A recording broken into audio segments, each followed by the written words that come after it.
আসসালামু আলাইকুম ওয়া রাহমাতুল্লাহি ওয়া বারাকাতুহু। 1 মিনিট মাদ্রাসা ইউটিউব চ্যানেলে সম্মানিত দিনী ভাই বোনেরা, আশা করি আল্লাহ তাআলার অশেষ রহমতে ভালো আছেন, সুস্থ আছেন। আলহামদুলিল্লাহ। চলছে পবিত্র রমজান মাস। এই রমজান মাসের দ্বিতীয় 10 দিনে আপনারা এই 4টি সহজ জিকির প্রতিদিন বেশি বেশি করে করার চেষ্টা করবেন, যা আল্লাহ রাসূল সাল্লাল্লাহু আলাইহি সাল্লাম নিজেও করতেন। আশা করছি ভিডিওটি থেকে জেনে নিয়ে আজকের পর থেকে আমলটি আপনি নিজে করবেন, আপনার নিকট আত্মীয়-স্বজন সকলকে আমলটি করার জন্য বলবেন। তো চলুন সম্পূর্ণ ভিডিওটি আমরা দেখি। প্রিয় দর্শক, রমজান মাস 3টি ভাগে বিভক্ত। প্রথম 10 দিন রহমত, দ্বিতীয় 10 দিন মাগফিরাত আর শেষ 10 দিন নাজাত।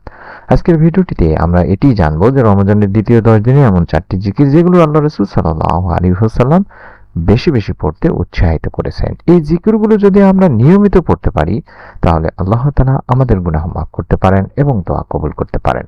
তাই আবারও বলছি, ভিডিওটি শেষ পর্যন্ত দেখুন। প্রথমে জানবো রমজানের দ্বিতীয় 10 দিনকে মাগফিরাতের দিন বলা হয়ে থাকে এই বিষয় নিয়ে। এই সময় আল্লাহ তাআলা বান্দাদের গুনাহ মাফ করে থাকেন। আল্লাহ রাসূল সাল্লাল্লাহু আলাইহি ওয়াসাল্লাম তাই এই সময়ে বেশি বেশি ইবাদত, জিকির এবং দোয়া করতেন।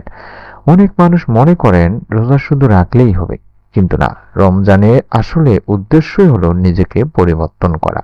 এই সময় যদি আমরা বেশি বেশি আল্লাহ রাব্বুল আলামিনকে স্মরণ করি তাহলে আমাদের জীবনও বদলে যেতে পারে। আল্লাহ রাসূল সাল্লাল্লাহু আলাইহি সাল্লাম যে 4টি জিকির বেশি বেশি পড়তেন সেই জিকিরগুলো আমরা বেশি বেশি করে করার চেষ্টা করব, বিশেষ করে রমজানের দ্বিতীয় দশকে। একটি হাদিসে উল্লেখ আছে, তিনি ভাই বোনেরা, রমজান মাসে বিশেষ করে 4টি জিকির বেশি বেশি পড়ার কথা, যেখানে এই 4টি জিকির হচ্ছে: 1 কালিমায়ে তাওহীদ, 2 ইস্তেগফার, 3 জান্নাত চাওয়া এবং 4 জাহান্নাম থেকে মুক্তি চাওয়া। এখন আমরা প্রতিটি জিকিরের বিস্তারিত সহজভাবে জানার চেষ্টা করব। প্রথম জিকির কালিমায়ে তাওহীদ, অর্থাৎ উচ্চারণ হচ্ছে লা ইলাহা ইল্লাল্লাহ, লা ইলাহা ইল্লাল্লাহ, লা ইলাহা ইল্লাল্লাহ। এভাবে বেশি বেশি করে পড়ার চেষ্টা করব, যার অর্থ হচ্ছে আল্লাহ ছাড়া কোনো উপাস্য নেই। প্রিয় দর্শক দিনী ভাই বোনেরা, এই জিকিরটি ইসলামের সবচাইতে গুরুত্বপূর্ণ এবং সবচাইতে ফজিলতপূর্ণ একটি জিকির। যদি কেউ বেশি বেশি করে শুধুমাত্র লা ইলাহা ইল্লাল্লাহ পড়েন তাহলে ঈমান মজবুত হয়, গুনাহ মাফ হয়, আল্লাহর নৈকট্য লাভ হয়। আর রমজানের এই সময় এই জিকির যত বেশি বেশি পড়তে পারেন তত বেশি বেশি সওয়াব পাবেন ইনশাআল্লাহ। দ্বিতীয় জিকির হলো ইস্তেগফার, শুধুমাত্র আস্তাগফিরুল্লাহ, আস্তাগফিরুল্লাহ, আস্তাগফিরুল্লাহ, আস্তাগফিরুল্লাহ এভাবে বেশি বেশি করে পড়বেন, অর্থাৎ আমি আল্লাহর কাছে ক্ষমা চাই।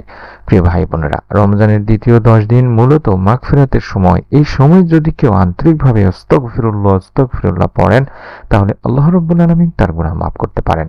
রাসূল সাল্লাল্লাহু আলাইহি ওয়াসাল্লাম নিজেও প্রতিদিন অনেকবার ইস্তেগফার পড়তেন, যেটা আমরা জানি।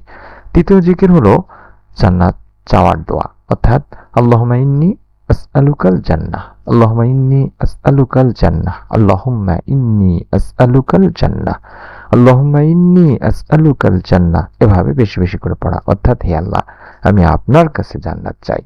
প্রিয় দর্শক, আমাদের জীবনের সবচেয়ে বড় লক্ষ্যই হওয়া উচিত জান্নাত লাভ করা। এই দোয়াটি বেশি বেশি পড়লে আমাদের হৃদয়ে জান্নাতের আকাঙ্ক্ষা তৈরি হয়।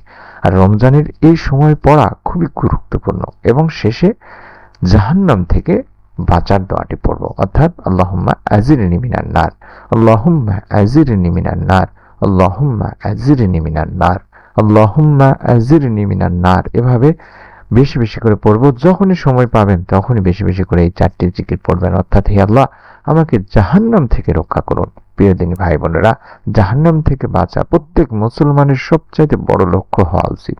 এই দোয়াটি যদি আমরা প্রতিদিন নিয়মিতভাবে পড়ি তাহলে আল্লাহ তাআলা আমাদেরকেও জাহান্নাম থেকে রক্ষা করতে পারেন ইনশাআল্লাহ। আমি এই জিকিরগুলো পড়ার জন্য সবচাইতে ভালো সময়গুলো আপনাদেরকে জানিয়ে দিচ্ছি ইনশাআল্লাহ। যেমন ফজরের নামাজের পরে আমরা সময় পাই, আপনি বেশি বেশি করে জিকিরগুলো পড়লেন। আসরের পরে দোয়া কবুল হয়, সেই সময় আপনি পড়লেন। ইফতার সামনে নিয়ে ইফতারের আগে পড়লেন। তাহাজ্জুদের সময় যখন সাহরিতে উঠি তখন অন্তত 2-4 রাকাত নামাজ আদায় করে এই জিকিরগুলো করতে পারেন, অথবা সারাদিন যে কোনো সময় আপনি করতে পারেন। বিশেষ করে ইফতারের আগে দোয়া দ্রুত কবুল হয় সেই সময় পড়ার চেষ্টা করবেন। তবে হ্যাঁ, জিকির কবুল হওয়ার জন্য কিছু গুরুত্বপূর্ণ বিষয় আছে, যেমন মন থেকে পড়া, নিয়ত করে পড়া, গুনাহ থেকে তওবা করা, হালাল উপার্জন করা, নিয়মিত নামাজ আদায় করা এবং অন্যদের জন্য দোয়া করা, শুধু নিজের জন্য না। মনে রাখবেন, আল্লাহ আমাদের জিকির অবশ্যই শোনেন, অবশ্যই কবুল করবেন। তাই আজকের এই ভিডিওটিতে আপনি যে জিকিরগুলো জানলেন সেগুলো আপনি যদি চান এই রমজানে আপনার গুনাহ মাফ হোক এগুলোর মাধ্যমে, তাহলে আজ থেকে এই জিকিরগুলো করা শুরু করুন। ভিডিওটি ভালো লাগলে লাইক দিন এবং চ্যানেলটি সাবস্ক্রাইব করে রাখুন। আপনি যদি নতুন হয়ে থাকেন তবে অবশ্যই নতুন ভিডিও পাওয়ার জন্য চ্যানেলটি সাবস্ক্রাইব না করা থাকলে সাবস্ক্রাইব করে রাখুন। ভিডিওটি আপনার নিকট আত্মীয়স্বজন কাছের মানুষজনের কাছেও শেয়ার করুন, যাতে করে আপনার ওসিলায় তারাও দেখতে পারেন। আল্লাহ আমাদের সবাইকে মাগফিরাত দান করুন, আমিন। আসসালামু আলাইকুম ওয়া রাহমাতুল্লাহি ওয়া বারাকাতুহু।